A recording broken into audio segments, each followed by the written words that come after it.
The New York Islanders fall in overtime to the St. Louis Blues to go 1-1-1 on the road trip.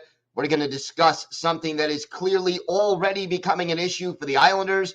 We've got that and a lot more coming up on today's Locked On Islanders podcast.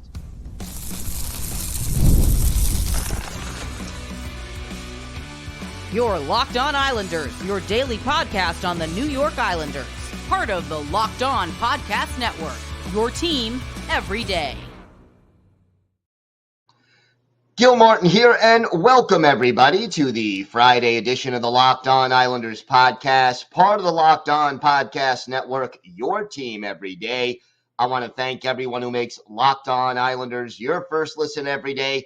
Don't forget to subscribe on YouTube or wherever you get your podcasts so you never miss an episode. Today's episode is brought to you by FanDuel. Place your first $5 bet and you'll get started with $200 in bonus bets guaranteed. Visit FanDuel.com to get started. Busy show ahead of us, but first, if there's something Islanders related on your mind, if you have a question, a comment, maybe a topic you'd like us to discuss on a future episode, email us at lockedonislanders@gmail.com. And if you leave your first name and where you're from, we're happy to mention you on the show when we discuss whatever's on your mind.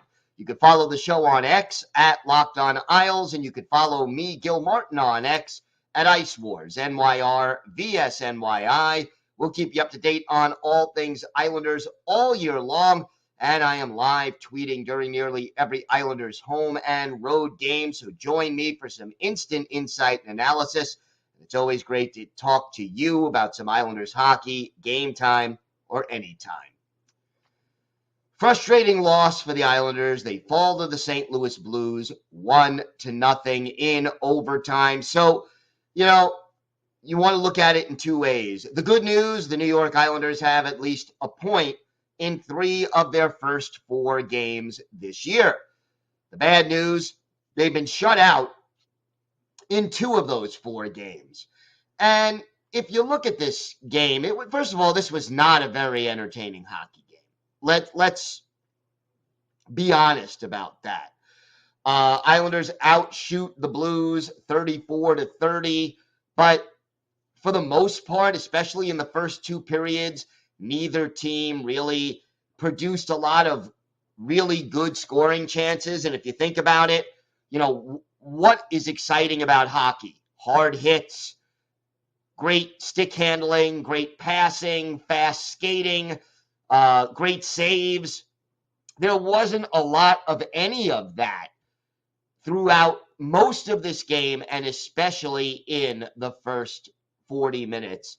I think the big thing that stood out in my mind from an Islanders perspective was a lack of decision-making.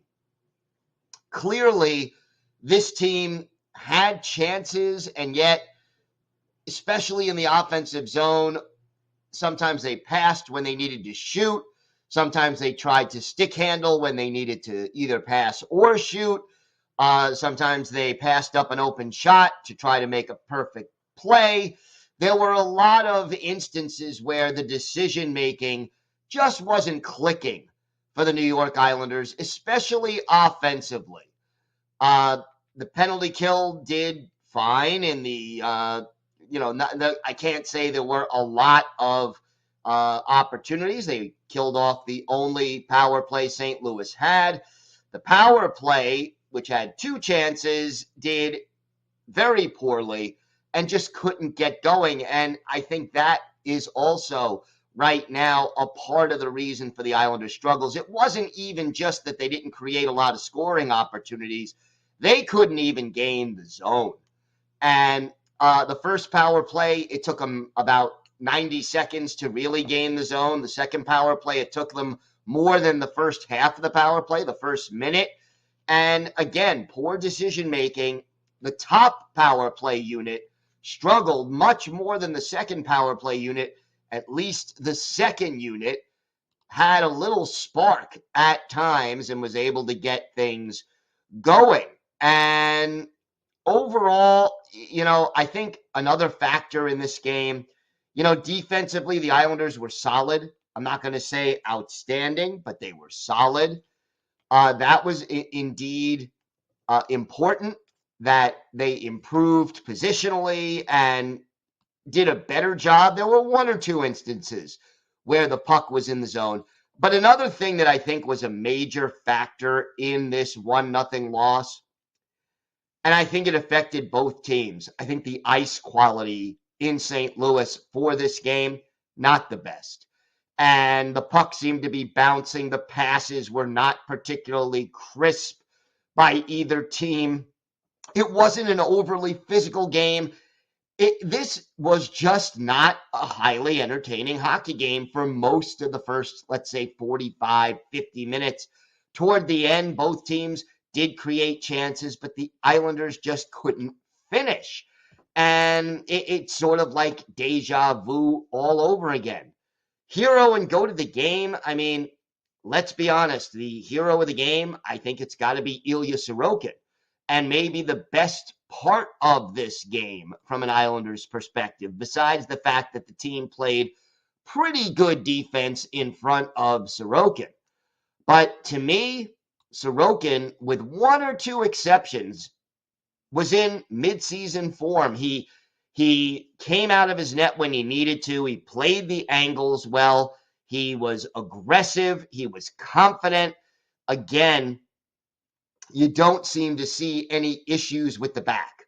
And I think all Islander fans are kind of holding their breath with that. That would be the hero of the game. And the go to the game to me is just the inability of this team to finish. I mean, how many opportunities did Bo Horvat have in this game off some pretty good setups by both Matthew Barzal and Anthony Duclair? And officially, Horvat had 3 shots on goal. But I think he either hit the post or missed wide on some decent chances 4 or 5 additional times in this game. And just the inability of the Islanders to just finish. They had some chances, but again, too many of those chances from the perimeter, from the corners, from, only a small handful of chances came in that nice little triangle from the 2 face-off circles down to the crease, the high danger area, the slot, the rebounds, the tips. They didn't score any goals, but, they didn't play a dirty enough game. And that's the thing you want to see from the New York Islanders. This Islanders team is not going to win too many 6-5 games. That's just not the way this team is built. Even with the additions of Maxim Siplikov and Anthony Duclair, this is not a team that is built to win shootout kind of a games, to play a wide open style and just run and gun and beat you. It'll happen occasionally, but that's not the way the team is built. And, just the need to get grimy and dirty and go to the net and screen the goalie and get tips and rebounds. I think about the goal Anders Lee scored against the Colorado Avalanche, which was the first goal the Islanders scored in that game. It was nothing fancy. Lee just went to the net and poked the puck behind the goalie. That's what you need from this Islanders team. Game in, game out. Shift in, shift out. You need to see these guys get in front of the net and make life difficult for the opposing goalie. I mean, the Islanders were in this game against a backup goalie. And no offense, okay? No offense meant whatsoever to Joel Hofer. He played very well, got the shutout, deserved the win. But when you're facing a team's backup goalie, you got to get on them early and you got to make life difficult for them. You got to take away their confidence. And the fact that the Islanders only had, 6 shots on goal in the first period, the fact that they just did not screen the goalie, get down low and get quality shots from the slot and the high danger areas, It made Joel Hofer's life a lot easier, and that, to me, is something that this team just isn't good enough offensively to do and win with any kind of consistency. And we see the result. The result is a 1-0 overtime loss. So obviously, this team needs to do a few things better, but we got to see if they can do it. Big game coming up now Saturday against Montreal. And of course, we will have a complete preview of that game coming up later on in the show. We're going to talk about something coming up, a lot more to get to. We're going to talk about something that is already becoming a problem for the Islanders. Yeah, we're only 4 games into the season. What is that? 4.5%, 5% of the schedule has been played. I get it. But this is already a disappointing and disturbing pattern that I'm noticing that the Islanders need to correct before it becomes a big problem. We're going to talk about that. We'll preview Saturday's game against the Canadiens.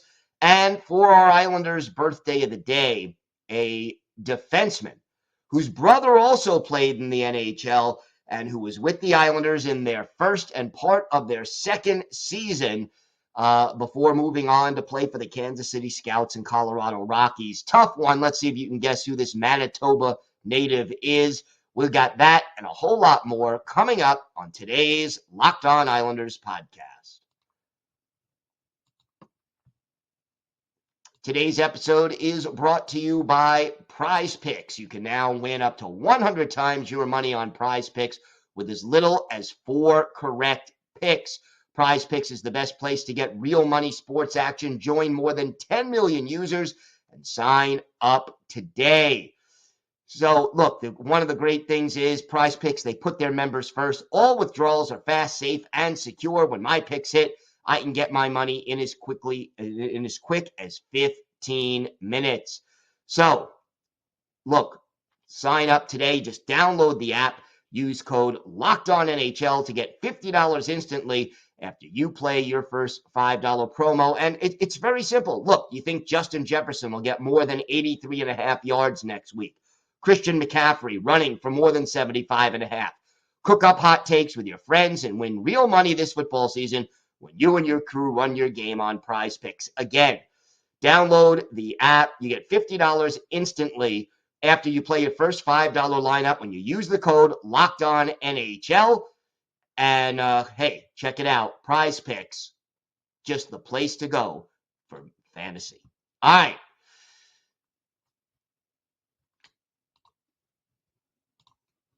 Let's talk a little bit about this issue that I'm already seeing with the New York Islanders, and it's only been 4 games. In 4 games, as I mentioned, the Islanders have been shut out twice. And everydayers, you have heard me talk about how both Maxim Siplikov and Anthony Duclair are adding some extra juice to the top 6. And that is something the Islanders desperately needed. But another thing everydayers will know that we discussed extensively during the offseason. The Islanders need more depth scoring. So you look at where we're at in depth scoring right now, the bottom 2 lines for the Islanders. The third line, which is J.G. Pageau, Anders Lee, and Simon Holmstrom, have scored 2 goals in 4 games. And one of those goals was a shorty by J.G. Pageau, so it wasn't really, the full line out there on the ice, although you did have Pageau and Holmstrom together. So the third line has scored 2 goals. The fourth line, which is Casey Cizikas, Kyle McLean, Oliver Wahlstrom, no goals. No goals at all. And I am not expecting either one of these lines to come out and be scoring a goal a game. Okay? I'm not. But 2 goals in 4 games, only one of which was really 5-on-5. is not going to get the job done. You know, if each line had, let's say, 2 goals in 4 games, or even if both lines combined had 3 goals in 4 games, but this just isn't getting the job done, and it's not just a lack of goals. It's a lack of offensive opportunities. They just aren't creating enough chances to score.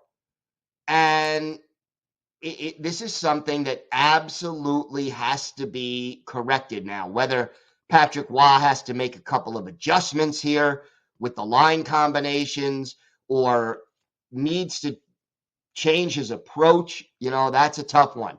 Look at the game last night against the Blues. The line of Kyle McLean, Casey Cizikas, and Oliver Wahlstrom combined for 2 shots on goal.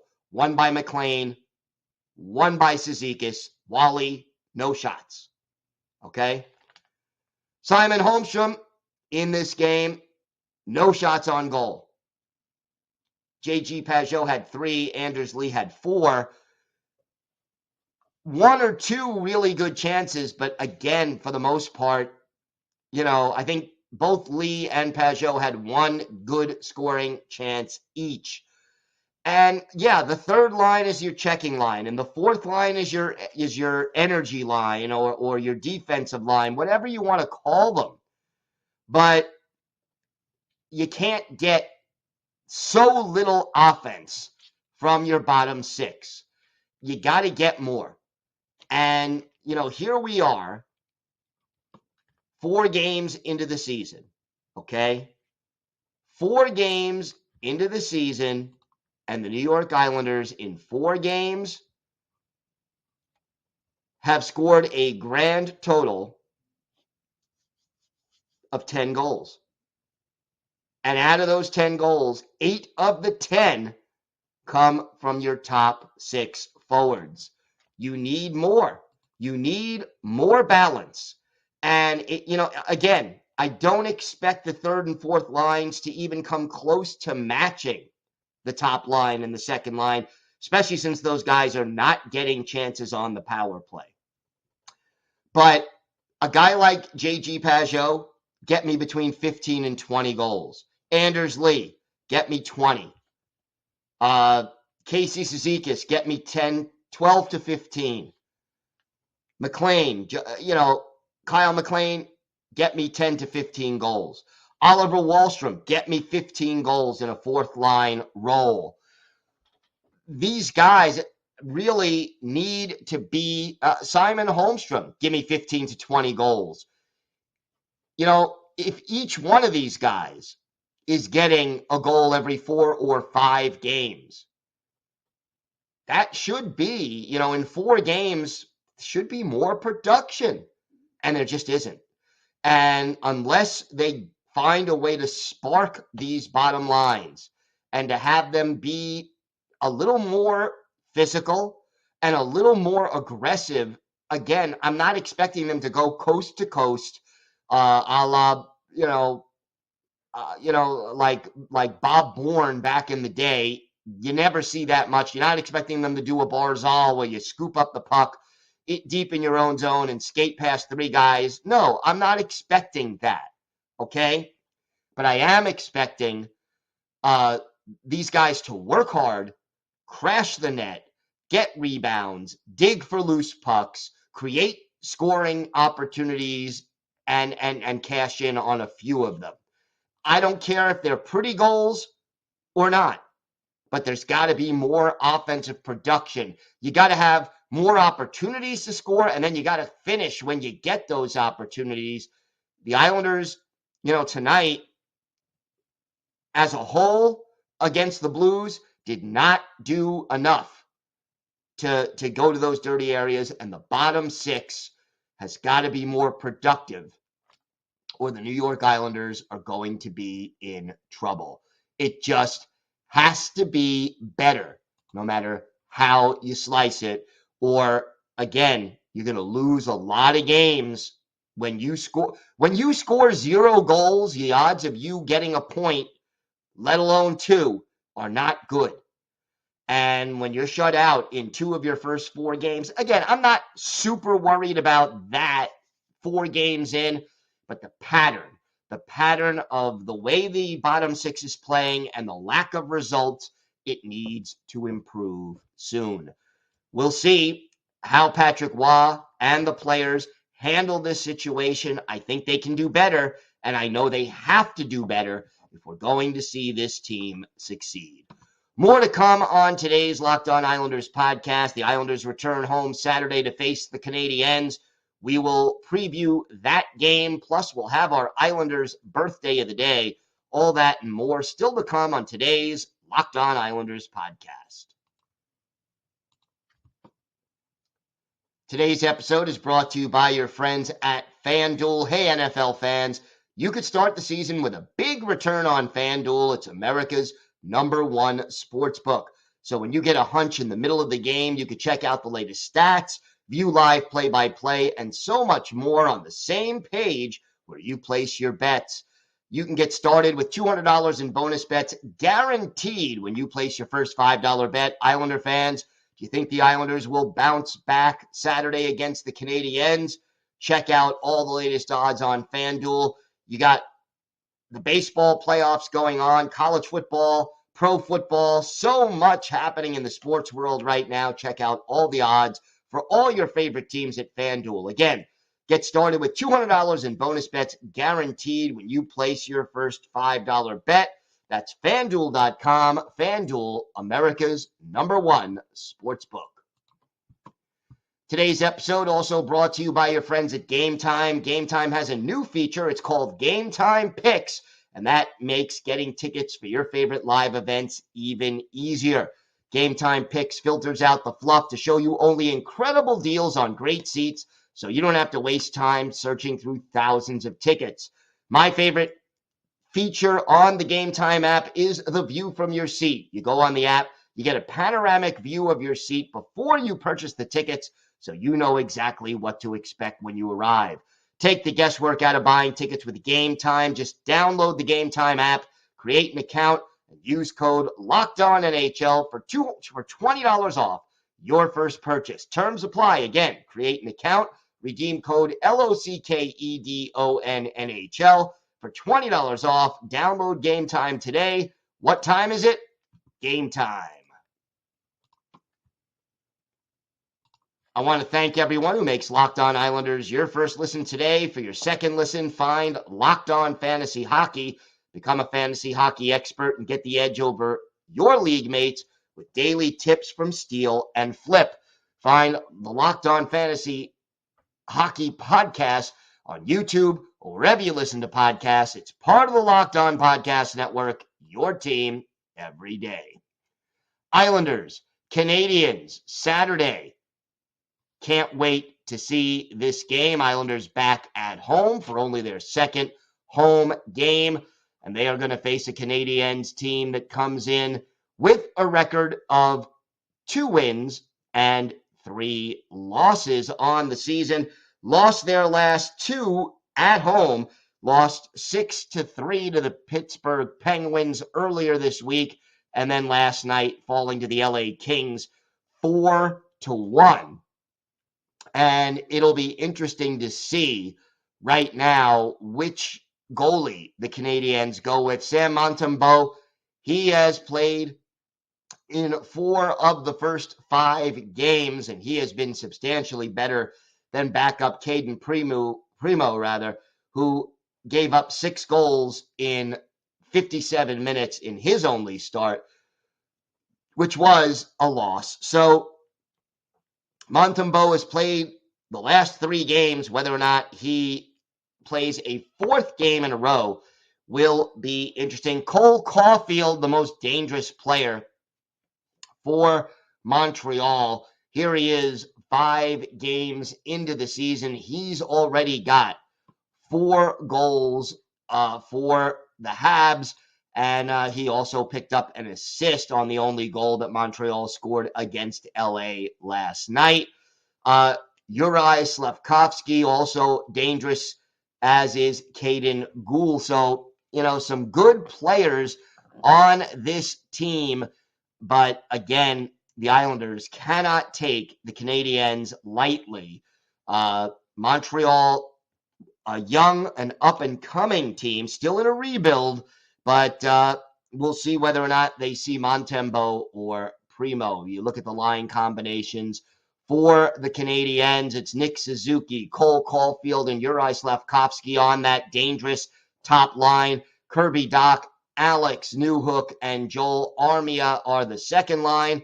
And then it's Jake Evans centering Josh Anderson and Brandon Gallagher on the third line. Christian Dvorak, Emil Heineman, and Oliver Kapanen are the fourth line. On defense, Mike Matheson and Justin Barron are the top pair. Lane Hudson and Caden Gould, the second pair.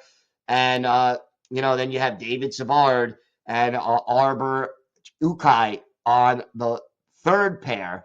The goalies, as I mentioned, Montembeault or Primo. Raphael Harvey Pinard is on IR, while David Reinbacher and Patrick Laine remain out of the lineup right now, and we'll see whether or not either of them are able to return. But as of right now, that's what we're going to see. Special teams wise, and again, we are very early, but the penalty kill has been very good for Montreal, killing 93 almost % of the power plays through the first 4 games, and the power play right in the middle of the pack. So again, some dangerous players to watch, and the Islanders cannot take this team for granted. Montreal has speed. The Islanders, we know speed tends to give the Isles some difficulty. Let's hope they can answer the bell in this game against Montreal. It's a 7 o'clock Eastern time start. Time now for our Islanders' birthday of the day. And, today would have been the 76th birthday of former Islanders defenseman Brian Lefley.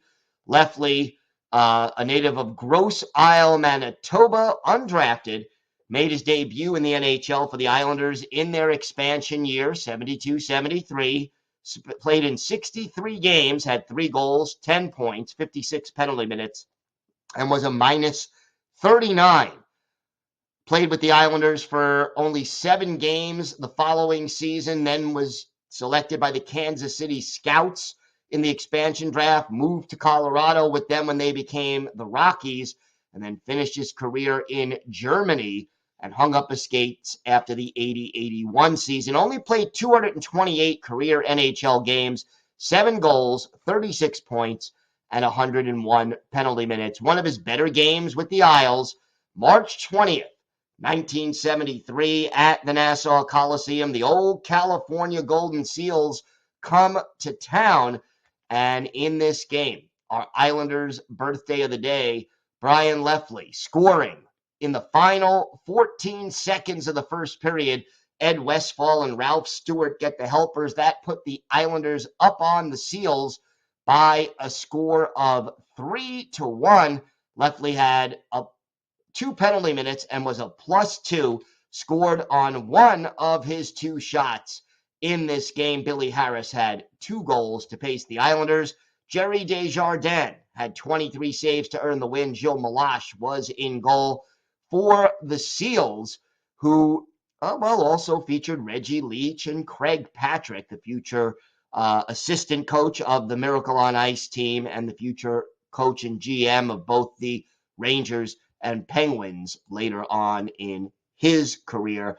So the late Brian Lefley is our Islanders' birthday of the day. He passed away in 1997 at the young age of 49. That's going to do it for us today. We will be back Monday, and Monday we will have our key takeaways from the Islanders game against the Canadiens. And we'll also have all the latest Islanders news, notes, and happenings. So make sure you join us for that. Have a great weekend, everybody. Stay safe. And of course, let's go Islanders.